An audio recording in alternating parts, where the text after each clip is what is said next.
செந்தில் பாலாஜியின் சகோதரர் அசோக் குமார் கோர்ட்டில் ஆஜர். 2 ஆண்டு தலைமறைவுக்கு வாழ்க்கைக்கு பிறகு சரண். கடந்த 2 வருடங்களாக தலைமறைவாக இருந்து வந்த அமைச்சர் செந்தில் பாலாஜியின் சகோதரர் அசோக் குமார் இன்று சென்னை முதன்மை அமர்வு நீதிமன்றத்தில் ஆஜராகியுள்ளார். சட்டவிரோத பண பரிமாற்ற வழக்கில் செந்தில் பாலாஜியின் சகோதரர் அசோக் குமாரை 2 வருடங்களாக அமலாக்கத்துறையினர் வலைவீசி தேடி வந்த நிலையில் இன்று கோர்ட்டில் நேரில் ஆஜராகியுள்ளார் அசோக் குமார். மேலும் சட்டவிரோத பண பரிமாற்ற வழக்கில் அசோக் குமார் மற்றும் அவருடைய உதவியாளர்களுக்கு ஏற்கனவே சம்மன் அனுப்பப்பட்டிருந்த நிலையில் இன்று நேரில் ஆஜராகியுள்ளனர். கடந்த ஜனவரி மாதம் அமலாக்கத்துறை சென்னை முதன்மை அமர்வு நீதிமன்றத்தில் அசோக் குமார் உள்ளிட்ட 13 பேர் மீது போக்குவரத்து துறையில் வேலை வாங்கி தருவதாக மோசடி செய்த வழக்கில் துணை குற்றப்பத்திரிகை தாக்கல் செய்தது. இந்த ஆராய்ந்த முதன்மை அமர்வு நீதிமன்றம் ஏப்ரல் 9ஆம் தேதி நீதிமன்றத்தில் ஆஜராக வேண்டும் என்று கடந்த மார்ச் 26ஆம் தேதி அசோக் குமாருக்கு சம்மன் அனுப்பியது. இந்நிலையில் அசோக் குமார் இன்று சென்னை முதன்மை அமர்வு நீதிமன்றத்தில் ஆஜராகியுள்ளார். கடந்த 2011 முதல் 15ஆம் ஆண்டு காலத்தில் போக்குவரத்துறை அமைச்சராக பதவி வகித்த செந்தில் பாலாஜி போக்குவரத்துறையில் வேலை வாங்கி தருவதாக கூறி பலரிடம் பணம் பெற்று மோசடி செய்ததாக சென்னை மத்திய குற்றப்பிரிவு காவல்துறையினர் வழக்கு பதிவும் செய்திருந்தனர்.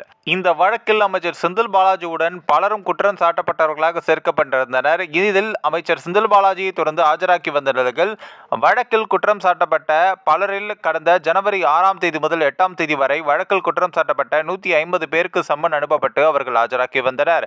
அமைச்சர் செந்தில் பாலாஜிக்கு எதிராக சட்டவிரோத பண பரிமாற்ற தடை சட்டத்தின் கீழ் அமலாக்கத்துறை பதிவு செய்த வழக்கு சென்னை முதன்மை அமர்வு நீதிமன்றத்தில் நிலுவையில் உள்ளது. இந்த வழக்கில் அமைச்சர் செந்தில் பாலாஜிக்கு எதிராக கடந்த 2024ஆம் ஆண்டு அமலாக்கத்துறை குற்றப்பத்திரிகை தாக்கல் செய்தது. அண்மையில் இந்த வழக்கில் அமலாக்கத்துறை சார்பில் கூடுதல் குற்றப்பத்திரிகை தாக்கல் செய்யப்பட்டது. அமலாக்கத்துறை தாக்கல் செய்துள்ள கூடுதல் குற்றப்பத்திரிகையில் அமைச்சர் செந்தில் பாலாஜி சகோதரர் அசோக் குமார், முன்னாள் உதவியாளர் சண்முகம் உள்ளிட்ட 13 பேரின் பெயர்களும் இடம்பெற்றிருந்தன.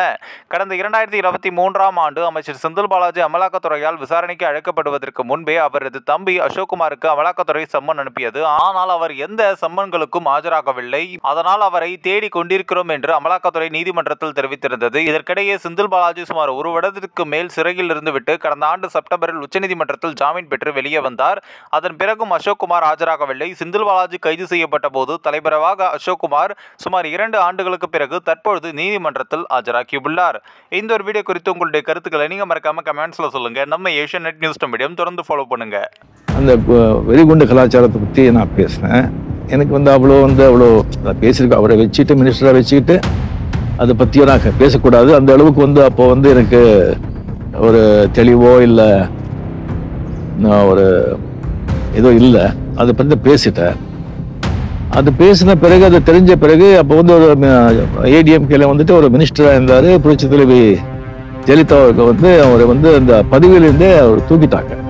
அது தெரிஞ்ச உடனே எனக்கு அப்படியே ஆடி போச்சு.